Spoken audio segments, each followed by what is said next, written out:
നമസ്കാരം. ഞാൻ മൊയ്തീൻ ഷാ വിഷനിലേക്ക് എല്ലാവർക്കും സ്വാഗതം. ബഹുമാന്യരെ, അങ്ങനെ ബംഗ്ലാദേശിൽ രാഷ്ട്രീയ മാറ്റം നടന്നു. നമുക്കത്ര ശുഭകരമല്ലെങ്കിലും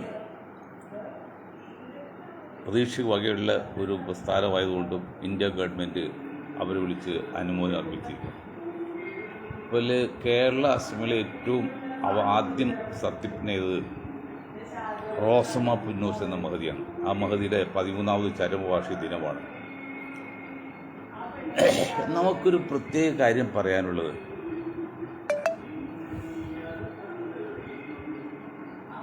നമ്മൾ കല്യാണത്തിൽ വിളിച്ചു കഴിഞ്ഞാൽ ഭക്ഷണം കഴിക്കുന്നതിൽ പാത്രമായിട്ട് ചെല്ലണം എന്ന ഒരു രീതിയാണ് എങ്ങനെ ഇരിക്കും. ഞാനിത് പറയാൻ കാരണം, റെയിൽവേ ടിക്കറ്റ് എടുക്കുന്നു, KSRTC ബസ് സ്റ്റാൻഡിൽ ടിക്കറ്റ് എടുക്കുന്നു, വിമാനത്തിൽ ടിക്കറ്റ് എടുക്കുന്നു, മറ്റെല്ലാം ചെയ്യുന്നു. ഈ റോഡ് നമ്മൾ ടാക്സ് കൊടുക്കുന്നു, വണ്ടി ടാക്സ്, ഇതെല്ലാം ചെയ്തു കഴിഞ്ഞാലും ടോൾ പിരിവ്, KSRTC മൂത്രമൊഴിക്കുന്നതിന് പൈസ, വണ്ടി പാർക്ക് ചെയ്യുന്ന പൈസ, റെയിൽവേ സ്റ്റേഷനിൽ മൂത്രമൊഴിക്കുന്ന പൈസ, വണ്ടി പാർക്ക് ചെയ്യുന്ന പൈസ, എയർപോർട്ടിൽ നിന്ന് എല്ലാ സ്ഥലത്തും നികുതിയാണ്. എന്നിട്ട് നമ്മൾ ടിക്കറ്റ് എടുക്കുന്നത്.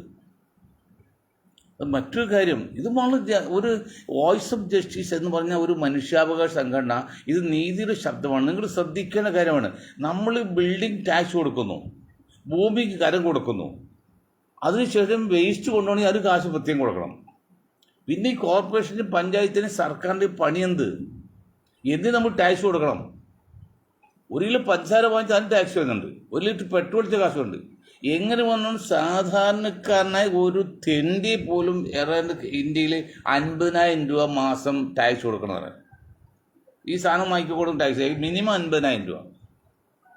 ഒരു സാധാരണ മനുഷ്യൻ ഇങ്ങനെ പണം കൊടുത്ത് നമ്മൾ റെയിൽവേ സ്റ്റേഷൻ ചെല്ലുമ്പോൾ അവിടെ പറ്റി. ഇന്നാൾ ഞാൻ ട്രിവാൻഡ്രത്ത് പോയപ്പോഴേ ഒരു ആക്റ്റീവ 2 വീലറാണ് 100 രൂപ എന്നോട് വാങ്ങിച്ചത്. ട്രിവാൻഡ്രത്തല്ല, കൊല്ലത്തേ ഉള്ളൂ. കൊല്ലം പോയി തിരിച്ചു വരുന്നതിൻ്റെ പേരിൽ 100 രൂപ. പണ്ടൊക്കെ ഒരു 15 രൂപ 20 രൂപ എടുത്താൽ ഒരു ദിവസം 2 ദിവസം ഇരിക്കും.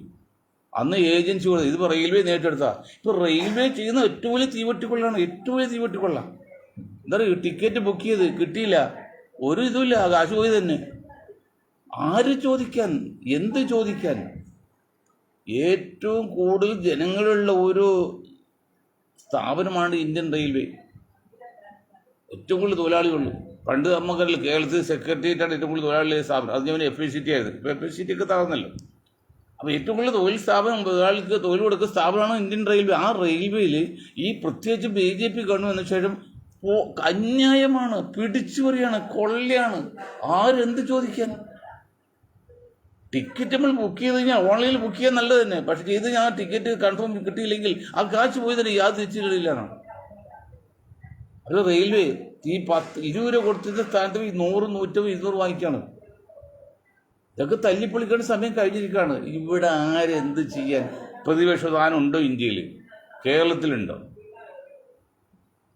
കേരളത്തിൽ ഭരണപക്ഷത്തിനെതിരെ പ്രതികരിക്കാവുന്ന പ്രതിപക്ഷം, ഇന്ത്യയിൽ ഭരണപക്ഷത്തിനെതിരെ പ്രതികരിക്കാവുന്ന പ്രതിപക്ഷം. എവിടെ എന്ത് ചെയ്യുന്നുണ്ട്? എന്തൊക്കെയോ കാട്ടിക്കൂടുന്നല്ലാതെ ജനങ്ങൾക്ക് അനുകൂലമായിട്ടോ ജനകീയമായിട്ടോ ചെയ്യുന്ന ഒരു പരിപാടിയില്ല. ഉണ്ടായിരുന്നെങ്കിൽ, അതാ നമ്മൾ വീണ്ടും പറയുന്നത്, ഉണ്ടായിരുന്നെങ്കിൽ BJP ഒഴിച്ചുള്ള സർവ്വ ആൾക്കാരെ ഒരുമിച്ച് നിർത്തി BJP താഴെയൊക്കെ നോക്കൂലേ? നോക്കുന്നില്ലല്ലോ. അത് ഈ ഗവൺമെൻറ്, പ്രതിപക്ഷ പാർട്ടികൾക്ക് മനസ്സിലാകുന്നില്ല. ഏറ്റവും വലിയ കാര്യമല്ലേ, അവർക്കത് മനസ്സിലാകുന്നില്ല. വർഷം 10ആയി നമ്മൾ പറയാൻ തുടങ്ങിയിട്ട്, 10 വർഷമായി. ഞാൻ പറഞ്ഞെന്തറിയോ, ജയപ്രകാശ് നാരായണന്റെ കാലം പറഞ്ഞ് 10 വർഷമായി പറഞ്ഞു പോയിട്ട്, എന്നിട്ടും ഈ ഇന്ത്യയുടെ പ്രതിപക്ഷ പാർട്ടി അല്ലെങ്കിൽ കോൺഗ്രസ് പാർട്ടിക്ക് ഇത് മനസ്സിലാകുന്നില്ല. അവരിപ്പോഴും അവരെ തൊഴില്ല, ഇവിടെ തൊടില്ല.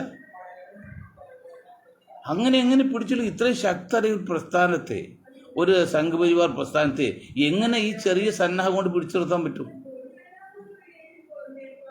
മണ്ടത്തരം കാണിക്കുന്നത്, മണ്ടത്തരമാണ് നമ്മുടെ പ്രതിപക്ഷ പാർട്ടി കേരളത്തിലും. ഞാൻ ഒരു കാര്യം പറയുള്ളൂ, ഞങ്ങളിപ്പോൾ UDF പിന്തുണ കൊടുക്കുന്നതുകൊണ്ട് UDF വേണ്ടി വാദിക്കുന്നതാണ്, യാതൊരു സംശയത്തില്ല.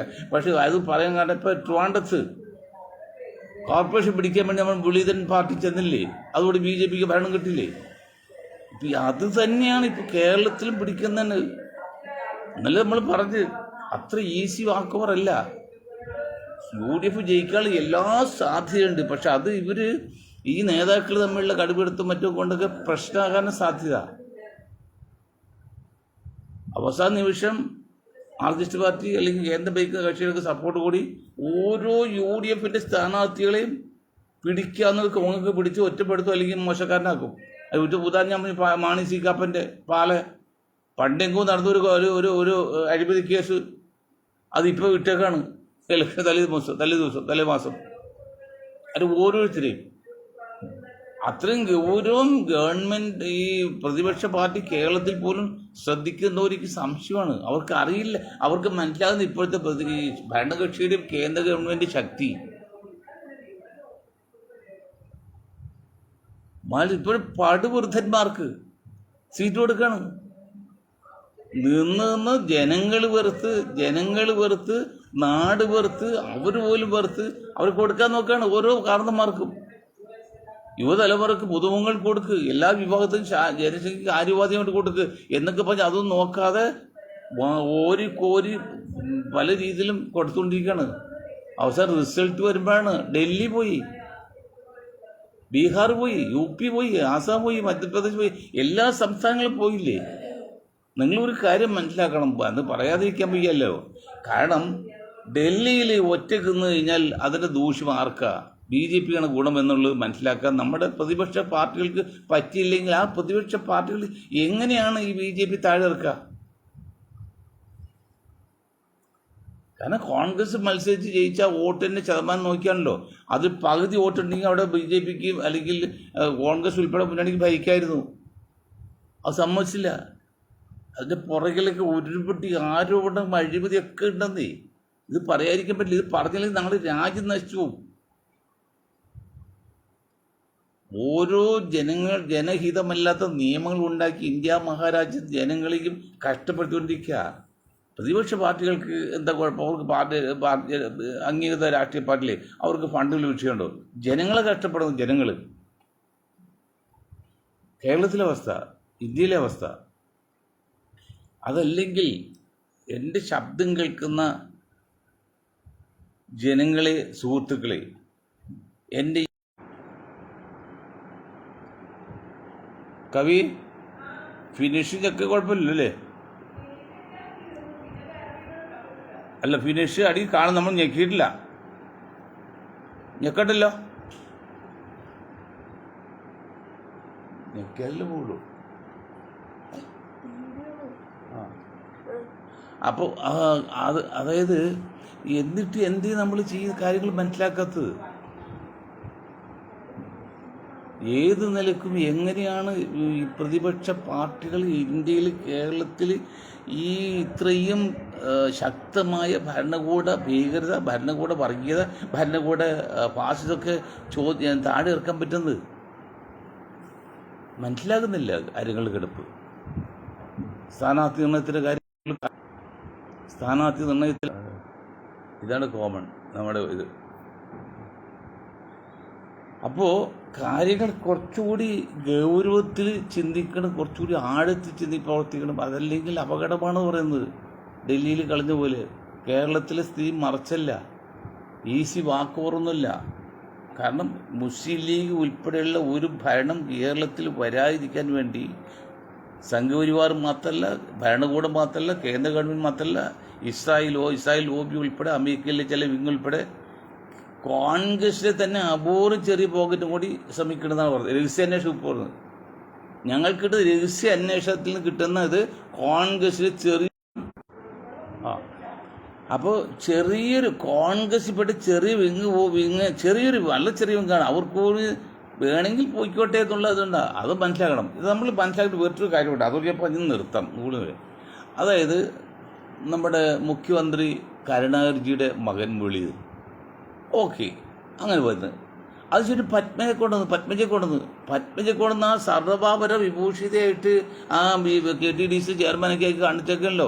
Party തകർന്നുള്ളതുകൊണ്ട് party വളർന്നില്ല. ഇപ്പോൾ BJP പോയിട്ടോട് സീറ്റില്ല, അവരോട് പുറത്താണ്. ജനങ്ങൾ ഇഷ്ടപ്പെടുന്നില്ലെന്നേ. അങ്ങനെ ഒരു പിന്നെ സർവാഭരണ വിഭൂഷിയായ ഒരു രൂപത്തൊന്നും പാവപ്പെട്ട് ജനങ്ങൾ ഇഷ്ടപ്പെടുന്നില്ല. അതിന് ഗുണത്തിന് ദൂഷ്യം ഉണ്ടായത് കോൺഗ്രസ്സിന്. അതുപോലെ ഇപ്പോൾ ഉമ്മൻചാണ്ടി, അദ്ദേഹത്തിൻ്റെ മകൻ അവിടെ നിന്ന് പോട്ടെ, ഇപ്പോൾ ഇത് അച്ചു ഉമ്മന് വേണം, പിന്നെ മറിയം ഉമ്മന് വേണം, ഉമ്മൻചാണ്ടി ഭാര്യയ്ക്ക് വേണം. ഇത് 4 പേരും വാസം അർഹരാണ്, യോഗ്യതയുണ്ട്. പക്ഷെ ആ ഒരു കുടുംബത്തിൽ 4 പേർക്ക് മാത്രം കൊടുത്താൽ മതിയോ? അപ്പോൾ അതിനുവേണ്ടി അച്ചുവിന് വേണ്ടി വാദിക്കുന്ന ആൾക്കാരുടെ ഇപ്പോഴത്തെ മറിയം ഉമ്മത്തിന് വേണ്ടി വാദിക്കുകയാണ്. അങ്ങനെ ഇങ്ങനെ അങ്ങനെ ഇട്ടിട്ട് വെള്ളപ്പൊക്കത്തിൻ്റെയൊക്കെയുണ്ട്. ഇങ്ങനെയൊക്കെ പരസ്യം ചെയ്ത് ഇപ്പോൾ 4 സീറ്റ് അവർക്ക് കൊടുത്താൽ ബാക്കിയുള്ളവർക്ക് എന്ത് ചെയ്യും? പിന്നെ ഇതിൽ പ്രബല സമുദായമുണ്ട്. ആ സമുദായത്തിന് നിങ്ങൾ പരിഗണിച്ചില്ലെങ്കിൽ സംഗതി അപകടമാകും, പറയാതിരിക്കാൻ പറ്റില്ല. കാര്യങ്ങൾ മനസ്സിലാക്കി എല്ലാവർക്കും തുല്യ നീതി ലഭിച്ചില്ലെങ്കിൽ ഇപ്പോൾ മല മറിക്കാനുള്ള രീതിയൊക്കെ മാറി സംഗതി അപകടത്തിലാവും. ഇപ്പോൾ അച്ചുമ്മൻ്റെ ഞാൻ വീണ്ടും പറയാണ്, ഉമ്മൻചാണ്ടിയുടെ ഭാര്യയും 3 മക്കളും ഇലക്ഷൻ മത്സരിക്കാൻ സ്കോപ്പുണ്ട്, ഒരു പരിധി വരെ ജയിക്കുകയും ചെയ്യും. പക്ഷെ ആ 4 പേർക്ക് ആ ഒരു കുടുംബത്തിൽ മാത്രം കൊടുത്താൽ മതിയോ? എന്ത് തിരിച്ച് മുസ്തഫ മരിച്ചല്ലോ, മുസ്തഫ സാഹിബിൻ്റെ മകൾക്ക് ആദ്യം ഉണ്ടായത്. ഇതൊക്കെ ജനങ്ങൾ ഞങ്ങളുടെ കുത്തി ചോദിക്കണത്. നിങ്ങൾ കോൺഗ്രസ് വേണ്ടി വാദിക്കണ്ടല്ലോ. തിരിച്ച് മുസ്തഫയുടെ കുടുംബത്തിൽ ആര് വന്ന്? എം ഐ ഷാനവാസിൻ്റെ കുടുംബത്തിൽ ആര് വന്ന്? ഇപ്പോൾ ഇബ്രാഹിമിൻ്റെ വീട്ടിൽ നിന്ന് ഒരാൾ വരാൻ പോവാണ്, അപ്പം ലീഗാണ്. അത് അവർക്ക് ജയിക്കാൻ സീറ്റ് കിട്ടുകയില്ല. ബാക്കി എല്ലാവർക്കും പാരമ്പര്യമായിട്ട് വേണം. ഇതൊക്കെ കണ്ടും കേട്ടും മടുത്ത ആൾക്കാർ വളരെയധികം പ്രതിഷേധം ഉണ്ടാക്കുന്നുണ്ട്. തുല്യ നീതി കിട്ടിയില്ലെങ്കിൽ സംഗതി അപകടത്തിലാവും. അത് പ്രത്യേകം കോൺഗ്രസ് ശ്രദ്ധിക്കണം, UDF ശ്രദ്ധിക്കണം. അല്ല, അത്ര ഈസി വാക്ക് ഓവറൊന്നും അല്ല. അനുകൂലമായ ഘടകങ്ങളുണ്ടെന്ന് നമ്മളതിന് കണക്കുതിരിച്ച് പറഞ്ഞു. പക്ഷെ അതുകൊണ്ട് മാത്രമായില്ല, അത് പ്രയോഗത്തിൽ വരുത്തണം. ഇപ്പോഴും നമ്മൾ ശ്രദ്ധിക്കേണ്ട 2-3 പോയിന്റ് പറയാം. അത് കോൺഗ്രസ് ഉപദേശിക്കാൻ മാത്രം വലിപ്പമില്ല. BJP ചെയ്യുന്നറിയോ? ഒരു ഡിവിഷൻ അല്ലെങ്കിൽ ഒരു മണ്ഡലത്തിൽ എത്ര വോട്ടിന് പോരായ്കയുണ്ട്? ഒരു 3000 വോട്ട് പോരായ്കയുണ്ട് ചോദിക്കുക. അവരെന്ത് ചെയ്യും? ആദ്യമായിട്ട് ആ മണ്ഡലത്തിൽ നിന്ന് ഒരു 2000 വോട്ടാണ് കളയും. എന്നിട്ട് 4000 വോട്ട് ചേർക്കും. അപ്പോൾ മൊത്തം എത്രയായി? 4 × 6000 ആയില്ലേ? 2 പോയതും 4 ചേർത്തും 6000 ആയി. 3000 വോട്ട് പോരേക്കുള്ളൂ, ആ സീറ്റ് കിട്ടി. അതല്ല, നമ്മളിപ്പോൾ 5-10 ലക്ഷത്തിന് ഭൂരിപക്ഷം നോക്കാമല്ല. അതുപോലെ നമ്മുടെ കോൺഗ്രസ് അല്ലെങ്കിൽ പ്രതിപക്ഷ പാർട്ടി ഇന്ത്യയിൽ നോക്കുന്നുണ്ടോ? ഇന്ത്യയിൽ നോക്കേണ്ട വോട്ടേഴ്സ് ലിസ്റ്റ് പേരുണ്ടാക്കുക, പേര് ചേർക്കണം. ഫസ്റ്റ് തിങ് അതാണ്. അത് കഴിഞ്ഞ് വോട്ടർമാരെ കൊണ്ട് പോളിംഗ് ബൂത്തിൽ കൊണ്ട് കൃത്യമായിട്ട് വോട്ട് ചെയ്യിക്കണം. വോട്ട് ചെയ്ത് വോട്ട് എണ്ണി ഫലം പ്രഖ്യാപിക്കുന്നവരെ അതിൻ്റെ പുറകിൽ നിന്ന് മാറാതിരിക്കണം. അത് 3 ചെയ്താൽ മതിയായിരുന്നു. ഇപ്പം 4ാമത് കാര്യം ചെയ്യണം. എന്നിട്ട് MLA കൊണ്ടുവന്ന് മുഖ്യമന്ത്രി സത്യപ്രതിജ്ഞ ചെയ്യിക്കുന്നതിന് കാത്തിരിക്കണം. അതിൽ എത്രമാത്രം ശുഷ്കാന്തി കാണിക്കുന്നുണ്ട് നമ്മുടെ പാർട്ടി. ഇപ്പോൾ ഈ കേരളത്തിൽ തന്നെ UDF അല്ലെങ്കിൽ കോൺഗ്രസ് വോട്ടനുസരിച്ച് പേര് ചേർക്കുന്നതിൽ എത്രമാത്രം ആത്മാർത്ഥത കാണിച്ച് അല്ലെങ്കിൽ സത്യസന്ധത കാണിച്ച് ഒരു ആൾക്കൂട്ടുണ്ടായിട്ട് കാര്യമുണ്ടോ? അപ്പോൾ ആൾക്കൂട്ടം പോലെ രാഹുൽ ഗാന്ധി പോയി യോഗത്തിലേക്ക് എന്തുമാത്രം ആൾക്കൂട്ടായിരുന്നു. പക്ഷേ ഇലക്ഷൻ വന്നപ്പോഴോ റിസൾട്ട് വന്നപ്പോഴോ അതൊന്നും അവിടെ കണ്ടില്ല. അതിലിപ്പോൾ സതീഷൻജി നയിക്കുന്ന ആൾക്കൂട്ടമുണ്ട്, പരമാവധി ആൾക്കൂട്ടമാണ്. ജനങ്ങൾക്കെല്ലാം മടുത്ത് ഈ LDF ഗവൺമെൻറ് താഴെ ഇറക്കാൻ എല്ലാ മികയെ അവർ പ്രവർത്തിക്കുന്നുണ്ട്. കേരള ജനത ഞങ്ങളൊരൊപ്പം തന്നെ പ്രവർത്തിക്കുകയാണ്. പക്ഷേ അതുകൊണ്ട് മാത്രം കാര്യമായ വോട്ട് ചെയ്ത് കിട്ടണ്ടേ? അത് ചെയ്യണ്ടോ എന്നുള്ളത് അന്വേഷിക്കണമെന്നുകൂടി. ഇവിടെ ഇപ്പോഴും നമുക്ക് സ്ഥാനം കിട്ടാൻ വേണ്ടി സീറ്റ് കിട്ടാൻ വേണ്ടി പഴയ വയസ്സ് 60 വയസ്സ് കഴിഞ്ഞവർക്ക് മാറ്റി നിർത്തണമെന്നേ. അതായത് അവർ ഒരിക്കൽ പോലും ആയില്ലെങ്കിൽ ഒരു അവസരം കൊടുക്കുക, അത് ശരിയാണ്. ഇനി 90 വയസ്സാണ്, ആരോഗ്യം ഉണ്ടെങ്കിൽ ഒരിക്കൽ പോലും ആയിട്ടില്ലെങ്കിൽ അവന് ഒരു അവസരം കൊടുക്കുക. ഇത് 5-10 പ്രാവശ്യം വായിച്ചൊരു അവർക്കിപ്പോഴും വേണം. പ്രായമായാലും ഓരോരുത്തർ മുടി കറുപ്പിച്ച് നടക്കാണ്. ഒരാൾക്ക് എനിക്കറിയുന്ന ഒരു ആൾക്ക് 80 വയസ്സുണ്ട്, പക്ഷേ അയാൾ പറയുന്നത് 58-60 വയസ്സാണ്. കാരണം 75 കഴിഞ്ഞാൽ വേണ്ടത് പറയുന്നുണ്ട്. എത്ര അധികാരക്കാരും മനസ്സിലാവില്ല. ഞാനത് കൂടുതലും സംസാരിക്കുന്നില്ല. കോൺഗ്രസ് പാർട്ടി UDF കൂടുതൽ ശ്രദ്ധിച്ചാൽ നല്ലത്. ഞാൻ ഈ രാഷ്ട്രീയ ജനതാദളിൻ്റെ സംസ്ഥാനത്ത് ആദ്യത്തെ പ്രസിഡൻ്റായത് നിങ്ങൾക്കറിയാമല്ലോ. ഞാൻ പോകുന്നതിന് ശേഷം നമ്മുടെ ജെയ്സൺ പാനിക്കുളങ്ങര, അദ്ദേഹം RJDയുടെ ഒരു ലീഡറായിരുന്നു. അദ്ദേഹം ഇന്നലെ മരിച്ചു.